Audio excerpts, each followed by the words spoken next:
Halo semua, salam sejahtera Malaysia. Selamat datang ke channel Fels Lifestyle.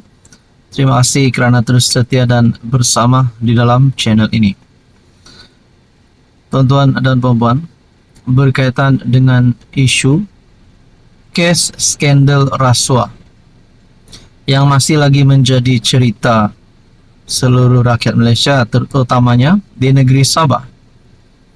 Berkaitan dengan skandal rasuah yang berlaku di Sabah, yang juga melibatkan nama 8 wakil rakyat, yang juga melibatkan nama Ketua Menteri Sabah, Timbalan Ketua Menteri Sabah. Tapi nak cakap siapa yang bersalah dan siapa yang betul, kita tidak boleh terus mengambil satu kesimpulan tanpa ada pengumuman rasmi daripada pihak-pihak berkuasa. Nah, ada yang berkata ini adalah konspirasi politik untuk menjatuhkan kerajaan negeri, pimpinan JRS, pimpinan Haji Jinor. Nah, saudara-saudara, ini beberapa komen yang saya terima melalui ruangan komen di dalam channel dan video di dalam channel ini. Ada yang berkata, bila mau pilihan raya, sudah banyak yang timbul, keluar fitnah bertubi-tubi.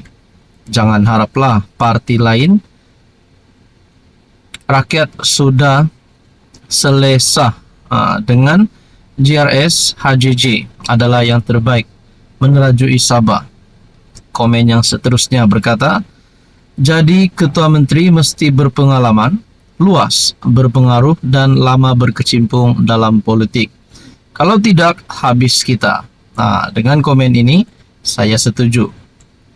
Kerana ciri-ciri dan kriteria Ketua Menteri adalah perlu mempunyai pengalaman yang luas dan sudah lama berkecimpung dalam bidang politik.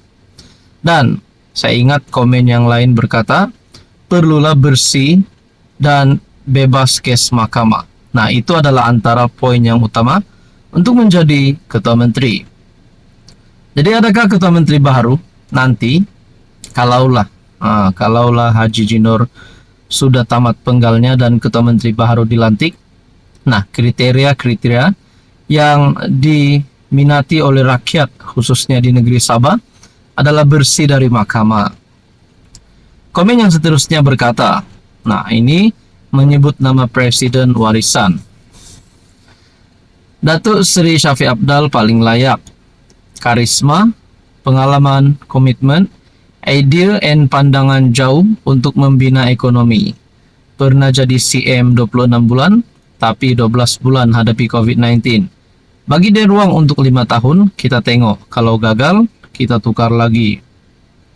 Jadi saudara-saudara, komen yang seterusnya juga menyebut layak Ketua Menteri Sabah yang baru adalah DSSA, Datuk Seri Shafie Apdal. Rupanya ramai yang berminat Presiden warisan untuk menjadi Ketua Menteri Sabah lagi. Menurut anda tuan-tuan dan puan, selain daripada Datuk Seri Shafie Apdal, adakah Bung Mokhtar juga layak untuk menjadi Ketua Menteri Sabah? Sedangkan beliau hari ini mempunyai kes mahkamah. Nah, bagaimana pula dengan Haji J? Adakah beliau layak untuk terus memerintah? Layak untuk terus meneruskan penggalnya sebagai Ketua Menteri Sabah? Saudara-saudara, berkaitan dengan isu skandal rasuah yang berlaku di Sabah, Anda rasa apa yang akan berlaku selepas ini? Teruskan bersama di dalam channel ini untuk info dan isu yang seterusnya. Hai, hello, salam sejahtera Malaysia. Selamat datang ke channel Fels Lifestyle. Terima kasih kerana terus setia dan bersama di dalam channel ini. Saudara-saudara, tuan-tuan dan puan-puan yang saya amat hormati. Rupanya berkaitan dengan skandal rasuah di Malaysia ini, selain daripada kita dikejutkan dengan satu skandal baru di Sabah, rupanya bukan sahaja di Sabah ada berlaku kes rasuah.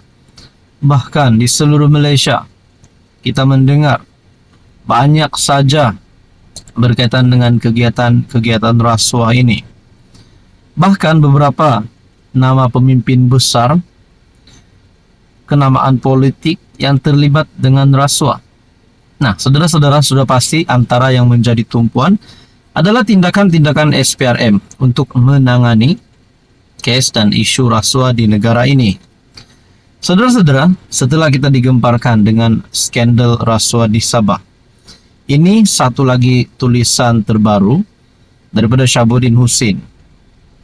Sebelum isu rasuah yang melibatkan beberapa adun di Sabah menjadi sensasi berita, ada dua isu lain yang turut melibatkan SPRM lebih dulu mengambil tempat dalam perhatian ramai. Soalan kepada SPRM, apa cerita case Safe House? Sebelum ini, kita juga dikejutkan dengan satu case yang berkaitan dengan Safe House. Ada serbuan yang dilakukan dan juga melibatkan beberapa nama besar. Saudara-saudara yang saya amat hormati, di dalam tulisan daripada Syahabuddin Husin, dua isu berkenaan ialah, pertama, berkaitan Fashion Valet yang mengalami kerugian sebanyak Rm43.9 juta setelah menerima pelaburan daripada Khazanah serta PNB. Dan kedua, skandal pasir di Selangor yang membawa kepada serbuan beberapa safe house di sekitar Lembah Kelang.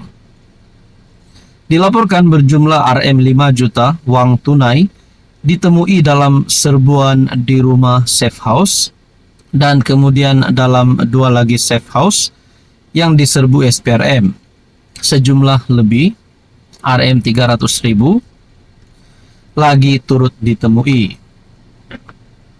Dikatakan dalam beberapa laporan berita, skandal pasir itu adalah melibatkan ahli berpolitik di Selangor dalam case Fashion Valet, seiring dengan pasangan suami istri pemilik syarikat itu sudah 5-6 kali dipanggil menghadap SPRM.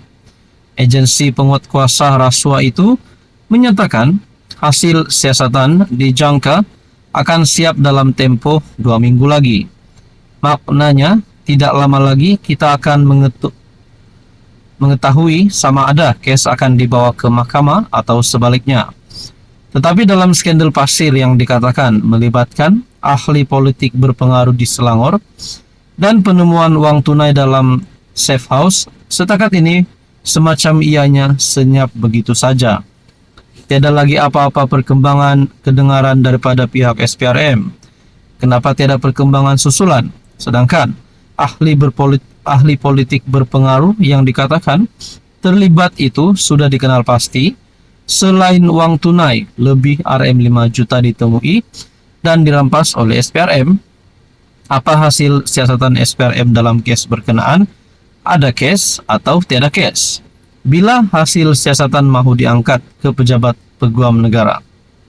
Sementara SPRM mula sibuk menyiasat dan sehingga kini dilaporkan telah mengambil keterangan 5 adun Sabah berkaitan dakwaan rasuah yang ditimbulkan oleh seorang pemberi maklumat dalam projek mineral di negeri Sabah. Diharap kes skandal pasir di mana lebih Rm5 juta wang tunai ditemui dalam safe house sebelum ini tidak pula dilupakan begitu saja. Rakyat sedang memerhati dan tidak sabar menunggu perkembangan seterusnya. Betul, bukan saja seluruh Malaysia, bahkan skandal rasuah di Sabah juga rakyat Sabah menantikan apa perkembangan seterusnya. SPRM harus tampil dan mendedahkan hasil siasatan mereka berkaitan projek pasir dan penemuan uang tunai dalam safe house yang lebih dulu diperkatakan ramai sebelum timbulnya isu rasuah melibatkan adun-adun Sabah. Rakyat menantikan keputusan terkini, adakah siapa bersalah, identiti yang perlu didedahkan, dan kalau ada tangkapan berlaku, dan kalau ada tindakan undang-undang yang berlaku. Kita nantikan saja.